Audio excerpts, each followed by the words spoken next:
What's going on, everybody? A little bit different today. We're going to be taking a look at the Blackheart Build-A-Figure versus the Toy Biz Blackheart. So let's see what we've got going on.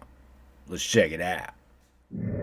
Alright, so we've got the Toy Biz. This was the single release figure, right? One that actually held up pretty well throughout the years, even as things came out and designs improved and tooling improved. Ball hips aside, right? Those obviously will stick out at any time. But this has always been a nice looking figure. It's still held up pretty well on the shelf, as I said. I mean, you've got some good design in here. You've got the nice coloring here. It's sort of a very deep blue with some lighter blue highlight, right? So certainly gave it some depth. With all that texturing in there, really brings the figure to life. Now, some of the things on this figure you had to deal with were the hinges in the hands. However you feel about those, I've never really been a huge fan of those. They get really weak over time. They bend in weird ways. So it doesn't really lend itself to something super nice for the figure, in my opinion. Alternate hands are certainly the better way to go. You did have the ball hips, right? So that was obviously something that needed to be updated when looking at getting a new figure.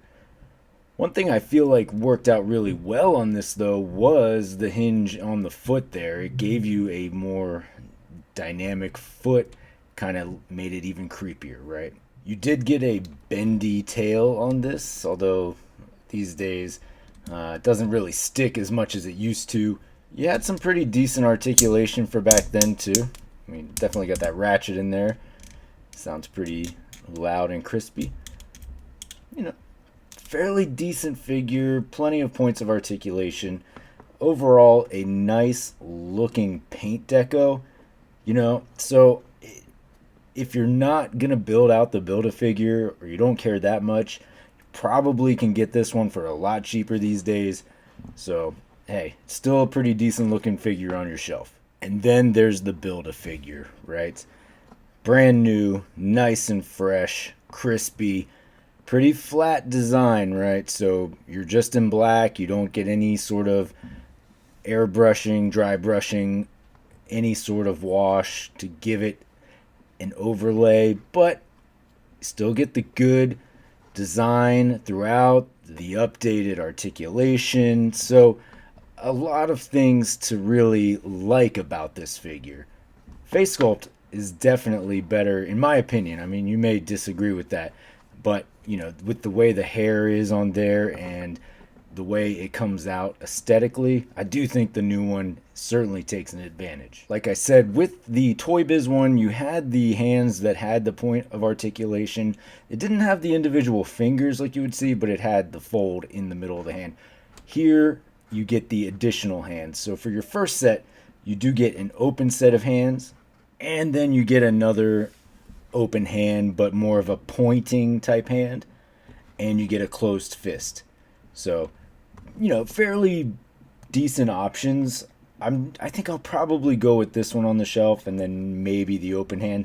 I don't know that the fist is really something I'm going to display, but absolutely gives you an option, right? For your articulation, the head will look down to about there, chin just about touching the chest. You do get all of that large gap in here, although they did a fairly decent job in kind of filling in the back there, but it does leave you with a pretty good opening.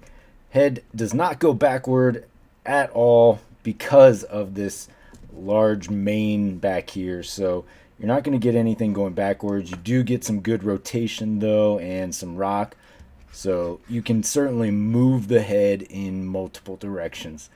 Maybe it would have been cool to get an alternate head with the Build-A-Figure. If you're doing a Build-A-Figure, just do it out, right? The Helverine figure didn't come with a piece, so that could have maybe been the alternate head. So this way, if you didn't want it, you still didn't really need to buy it to complete the Build-A-Figure, but you do get an alternate head. You do have a butterfly joint in there. As you saw, the arm does rotate all the way around.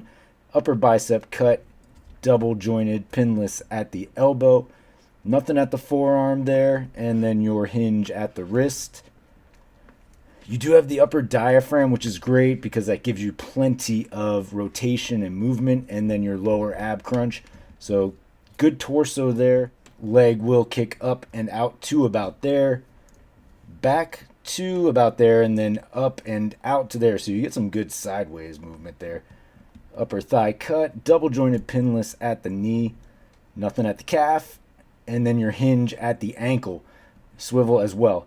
What this one doesn't have that the Toy Biz had was also that foot hinge, right? So you're not going to get that extra piece. They just kind of put the arch in there already. Just like the Toy Biz, the tail is sculpted in, so you don't get an additional rotation with the tail. However, it is a bendable tail, so you can move that around however you'd like. To make it stick, though, you're definitely going to need to work it because it will just kind of retract back to where it started. But it does give you some level of bendability and flexibility. Here you have both figures side by side. The new Blackheart, not as hard to stand as the old one. The old one, obviously, it's got some age to it, so joints are a little bit weaker. It's been a bane of my existence for display for some time now. The new one, still top heavy, so you're going to have to kind of work it, find a good position to make it stand. But you can see here a pretty good amount of difference between these figures.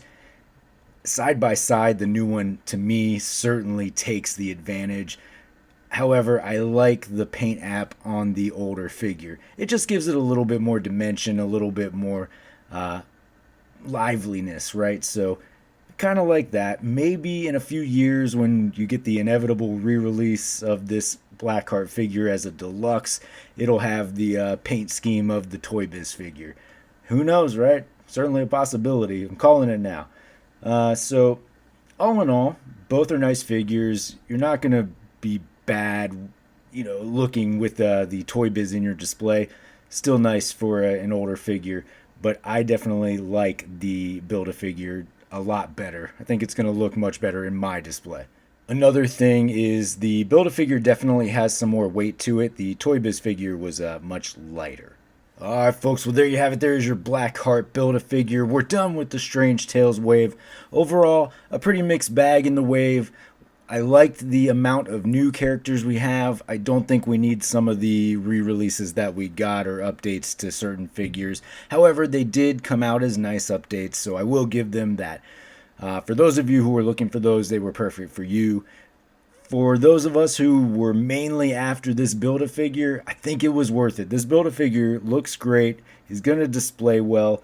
Suffers from a little bit of the balancing issues that the Toy Biz figure did. They're just wonky, big, top-heavy builds, right? So just work with it. You'll figure it out. You'll get it standing, and all will be okay. Aesthetically, very nice looking figure. Simple, right? But they did add some color depth to the hair, so you do get some like purple low lights in there. Overall, aesthetically, it is a very nice figure, so I'm certainly looking forward to the display of this. I'd love to hear your thoughts about Blackheart down in the comments below. Whether you still prefer the Toy Biz or you're more excited to get your hands on this new Build-A-Figure. Let me know. Let's talk about it. But anyway, folks, you've listened to me ramble. You've heard my 2 cents. I appreciate you checking out the video. Appreciate you staying this long if you have. Of course, you can find me on any of these socials down here. Most importantly, though, don't forget to hit that like and subscribe below. And until next time, take it easy.